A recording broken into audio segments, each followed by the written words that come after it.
Te, electric pan te ah. Wala. Wala talaga. Paano yun? So kami din, wala din. Sabi niyo meron eh. Mayo.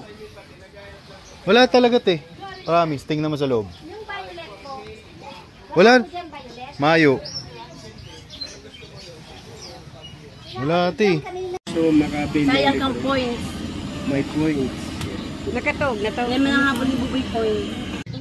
So ito. Siesta time. So habang siesta, re-review muna natin yung buong lugar na The Shore by La Teresa. La Teresa. Ito. So ito yung Villa Romeo.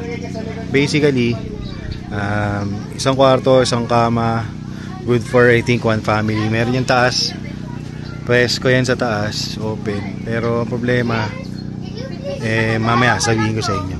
Do, ang ganda ng lugar, maganda yung pwestuhan. Okay sa beachfront. Ayan. Okay siya. So ito yung Villa Monroe. Ayan. Sa Villa Monroe may isang kama. Ayan. Nakikita nyo kung gaano kahina yung electricity dito sa The Shore. Ito yung aircon nila. Wala talaga siyang hangin. Wala rin. Naka-on na yan. Maririnig yun naman. Wala talaga. So, sabi nila, bubuksan daw yung generator mamayang gabi. So, titignan natin kung lalamig.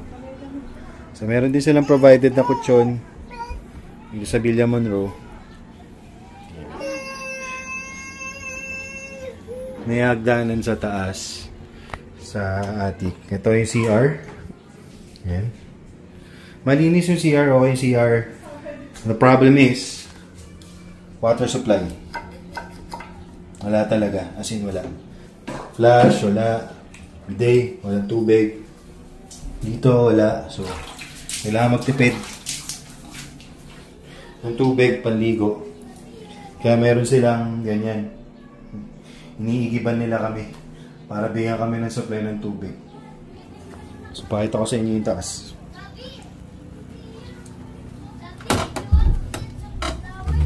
Ito yung taas. May kutsyon, something, pero walang electric fan. They told us na magpo-provide sila ng electric fan, pero wala. Pakita ko naman yung Villa Sinson. So, ito naman yung Villa Sinson. Ito, malaki-laki to. Siyang siguro mga 2 or 3 families. So, pasok tayo dito. Again, wala rin talaga silang electric fan provided kahit dito sa living room area. May provided silang ref. Pero syempre, hindi nila malamig because of the electricity supply dito. So, hindi ko alam kung paano yan. Meron naman sila provided sa loob na gasol. Pwede paglutuan. Ito ang CR. Ito ang CR ng Villa Sinson. Malinis din. Malinis yung CR, no? Okay, so kayo mag-aksaya ng tubig, ha? Kasi kakalinis ko pa lang dito. May sand na naman. And then, ito yung isang kwarto.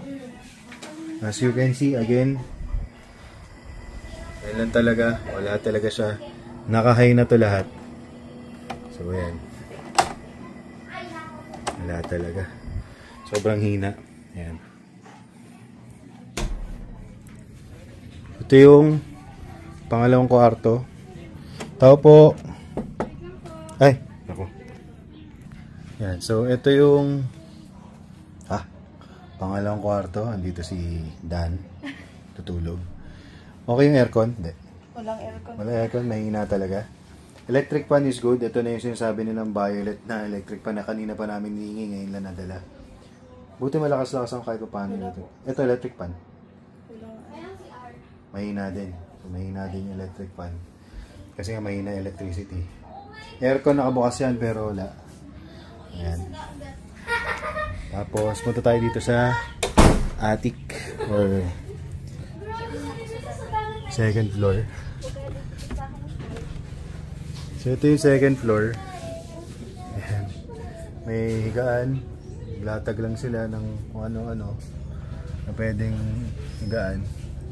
Maganda sana siya, ganda ng idea. The problem is, hindi talaga siya fully air condition, pangit yung supply ng electricity. So, proceed tayo dito sa kabilang area. Meron silang bilyaran dito na pwede rentahan, 80 pesos per hour.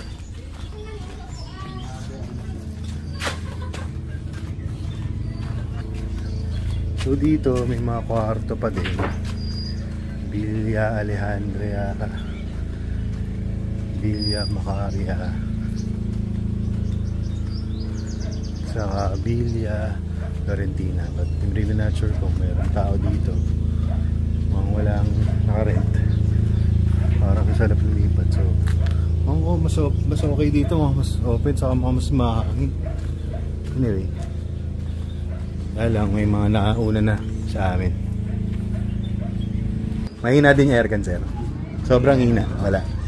Pero sinabi rin sa inyo na bubuksan daw yung generator mamaya or parang ganun. Okay. Record ko lang para at least pare-pares tayong problema. Ganun din sa amin. Ganito ka, kuya? Hindi. Galing pa kaming Kanaman. Saan ito? Sa Naga. Malapit sa Naga. Saan pa kayo galing, sir? Ano po kami? Ibang lugar. Mindanao, Bohol sila. Chocolate. Oh, yun. Yun ang problema namin, yung electricity supply daw medyo mahina. So, na-expect namin sana malamig kasi may makasama kami senior sa kabata. Mainit, di ba? Sobra. Paano pa kaya mamayang gabi? So, yun lang. Anyway, pasensya na, isasama ko na kayo sa video. Okay ba? So, ito ang kanilang restaurant. Sinasabi. Bar. Yung bar area. So, ganda rin yung bar area nila. Kaya lang, pili na lang din yung mga food na pwede nila i-provide kasi wala atang manpower din for today. So, hope na maging maayos mamayang gabi. Ang ganda sana ng area, oh. Pero dito mas presko eh. Kaya lang ito kasi bar area, restaurant area. Ang mga cottages. Sira na yung the shore. Ito naman yung mga cottages dito sa labas sa tapat ng beach ng the shore. Ayan, pwede ka mag-swimming. Ganda naman yung tubig na yun. Hindi siya low tide, so high tide naman siya kahit paano. So makapag-swimming na maigi ang mga bata ngayon sa akin. Overnight nga kita sa Calagwas. So basically, ito yung kayo na yung humusgayo kasi magsabi kung ano talaga yung review dito sa The Shore ngayon. I'm not sure kung ano yung mga naranasan ng mga previous na guests nila. Pero may mga nakita kasi akong comment sa page na magaganda. So, na-expect namin okay yung lugar. Okay talaga yung lugar, pero ang problema lang talaga electricity, water. Yan. Tapos electric fans. According to them, they will provide us electric fans pero wala. Sana per room. Kasi syempre, dalawa yung room dun sa Villa Sinson and isa lang yung provide na electric fan. So, nakakapagtaka. And, yun lang. Kayo nang miss kayo kasing magsabi kung okay na okay talaga yung lugar. So, yun lang. Ito lang magiging review ko sa The Shore. Pero, sana mag-improve yung ibang service nila. Like, for example, yung mga nabanggit ko. Para at least in the future, maganda, malaking possibility na mas dumugin pa to ng mga tao kasi ang ganda talaga ng lugar. Maganda yung mga kubo nila eh. Yung mga bilya nila, diba guys? O diba? In fairness, pagpatak ng gabi around 7 PM, pagkabukas ng generator naging maayos ang aircon at electric fan. Sa water supply naman, nagre-refill sila kapag ubos na ang tubig.